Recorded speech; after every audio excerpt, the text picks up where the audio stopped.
1959. Arlington Canyon, Santa Rosa Island, California. A Jeep is stuck in the mud, and while the crew fights to free it, one man suddenly looks up at the canyon wall. 37 feet down, a human bone is sticking straight out of solid earth. It will become one of the oldest human skeletons ever found in North America. But there's a problem nobody expected. This island was never connected to the mainland. Whoever this was did not walk here. They came by boat, thousands of years before the first Americans were supposed to have boats. That's where this gets strange. The man's name was Phil Orr, curator of anthropology and paleontology at the Santa Barbara Museum of Natural History. He had been walking these canyons for over a decade, and he knew immediately that this was not driftwood, not an animal bone, not something to photograph and forget.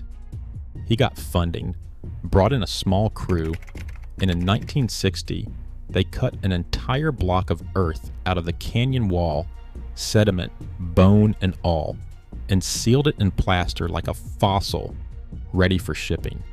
Inside that plaster jacket were two fragile human leg bones, and one small piece nobody could even identify. Orr called it a man. He published his findings in Science, in American Antiquity, in his own book on the island's prehistory. For a while, it looked like the story was finished. A body, an age, a place in the history books. Then the block went into the museum basement and stayed there. Not for a few years, for 27 years, untouched, unopened, sitting on a shelf while an entire scientific field kept arguing about who really got to America first and how. That gap should bother you. If this really was one of the oldest human skeletons in North America, why did nobody rush to confirm it? The honest answer isn't a cover-up. It's stranger than that. A mix of bad timing, bad funding, and a first-generation radiocarbon date that nobody fully trusted. To understand why, you have to go back to what Orr actually had to work with in 1960. Radiocarbon dating was still young, and Orr didn't have a way to date the bone itself. He dated charcoal found near it instead. A piece touching the bone gave one number. A piece 1 foot away, gave another. Both numbers landed somewhere around 10,000 years old, give or take a margin so wide it could swallow entire centuries. Orr believed it, not everyone else did. Charcoal isn't bone. It can wash in from a different time, sit next to something far older or far younger, and still look connected. The date was suggestive, it was not proof. And there was another problem, one that mattered more than anyone realized at the time. The bones themselves had not been found where they died. Geologists later confirmed the canyon had been carved and refilled by an ancient stream, which meant the body had been disturbed, moved, and reburied by nature itself, long before Orr ever arrived. Whatever was next to those bones in the sediment might not be the same age as the bones at all. So the block sat in storage, half forgotten, its real age unresolved, until two researchers, Don Morris of Channel Islands National Park and John Johnson of the Santa Barbara Museum, rediscovered it in May of 1987. They knew exactly what they were looking at. They also knew the technology to finally answer the question had only just become available: accelerator mass spectrometry, a method that could date a sample using almost nothing, a few milligrams of actual bone collagen, not a chunk of nearby charcoal. They sent a fragment for testing. The result came back useless, not old, not young, undateable. The bone had lost almost all of its nitrogen. The protein signal scientists rely on had broken down, and whatever carbon remained was too contaminated by minerals from the soil to trust. 27 years of waiting, and the first real attempt to date this skeleton properly had failed completely. And it got worse before it got better. When they finally excavated what remained inside that plaster block, there wasn't much left to work with. 2 femurs, one small, unidentified bone fragment. That's it. No skull, no pelvis, no ribs, no vertebrae, no hands. Whatever else had once been part of this body was gone, eroded away by the same stream that reburied it, thousands of years before Phil Orr ever set foot in that canyon. 6 more excavation seasons over the following 2 decades turned up small stone flakes from ancient toolmaking. They never found another human bone. That absence created a second, quieter mystery. Without a skull or a pelvis, the parts of a skeleton scientists usually rely on to determine sex, nobody could say for certain whether this was a man or a woman. Orr had called it a man in 1959, based on nothing more than the general size of the bone. In 2002, a closer study of the surviving femur's shape and measurements pointed toward a woman instead. For a while, the skeleton was even referred to as Arlington Springs woman. In 2006, another look at the bone's thickness swung the identification back toward probably male. 3 different verdicts from 3 different decades on the same 2 bones. Even now, nobody can settle it. That's not a cover-up. That's what happens when almost the entire body is missing and all that's left is a shape and bone that can be read 2 ways. The undateable result wasn't the end of the story. It was the reason for a better one. Radiocarbon specialist Thomas Stafford took on the bone next, using a purification method that stripped out the contamination the first test couldn't handle, a chemical resin called XAD designed to isolate only the true collagen locked inside the bone and wash away everything the soil had added over 13,000 years underground. It's slow, exacting work. You're not just measuring decay anymore, you're separating what the bone actually is from everything it picked up while buried. The first results were inconsistent. 1 fraction of the bone dated to just over 6,000 years, another 2 closer to 9,000. That kind of spread should worry you, and it worried the researchers too, but the best preserved sample, the one least touched by contamination, gave a very different number, 10,960 radiocarbon years, plus or minus 80. Calibrated to calendar time, that's roughly 13,000 years old. Not an estimate built on nearby charcoal.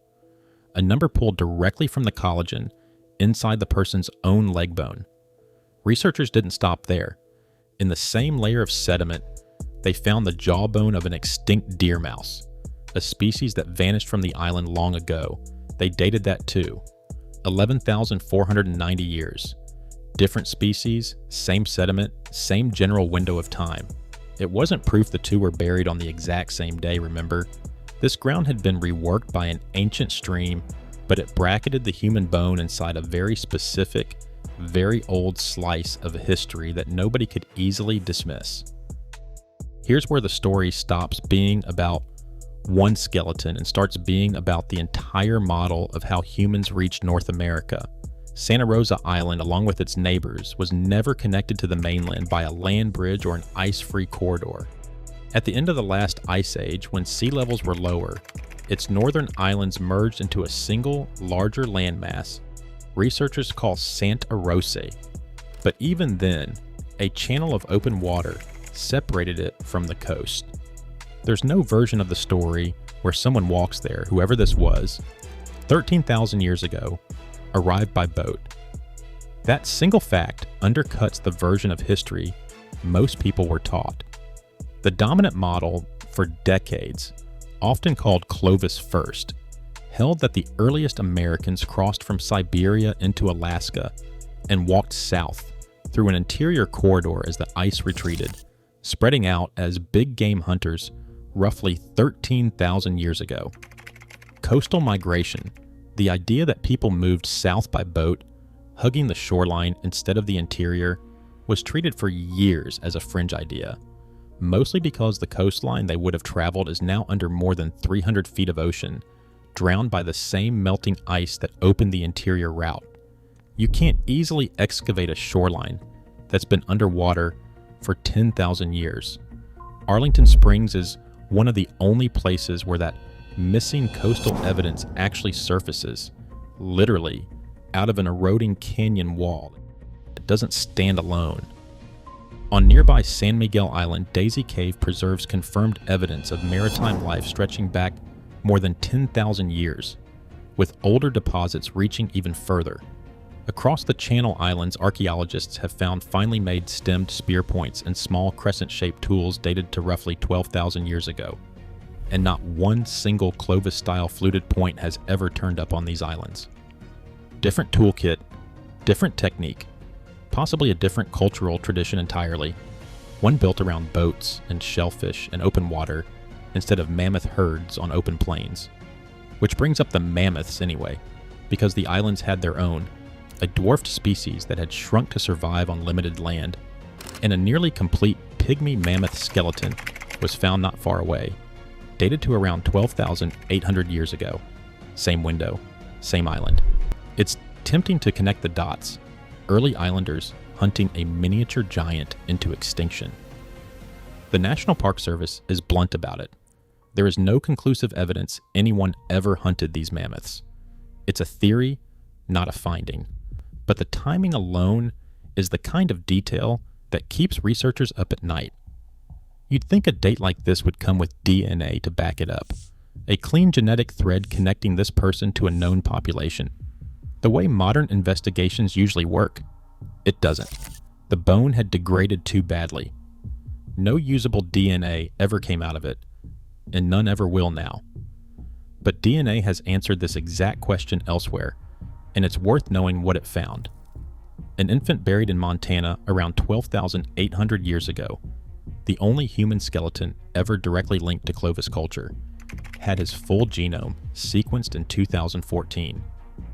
His ancestry traces directly to modern Native American populations, especially those in Central and South America, and his mitochondrial DNA carries a lineage tied to coastal migration.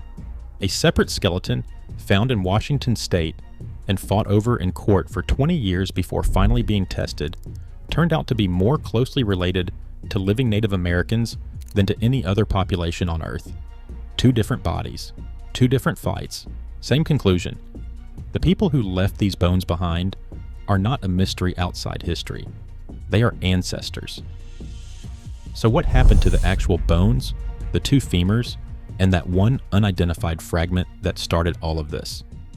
In April of 2022, the Santa Barbara Museum of Natural History repatriated them, along with other Chumash remains and funerary items, to the Santa Ynez Band of Chumash Mission Indians under federal repatriation law.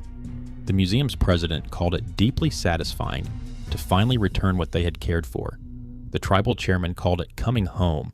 The remains are set for reburial according to tradition, which means the file on the skeleton is now permanently closed.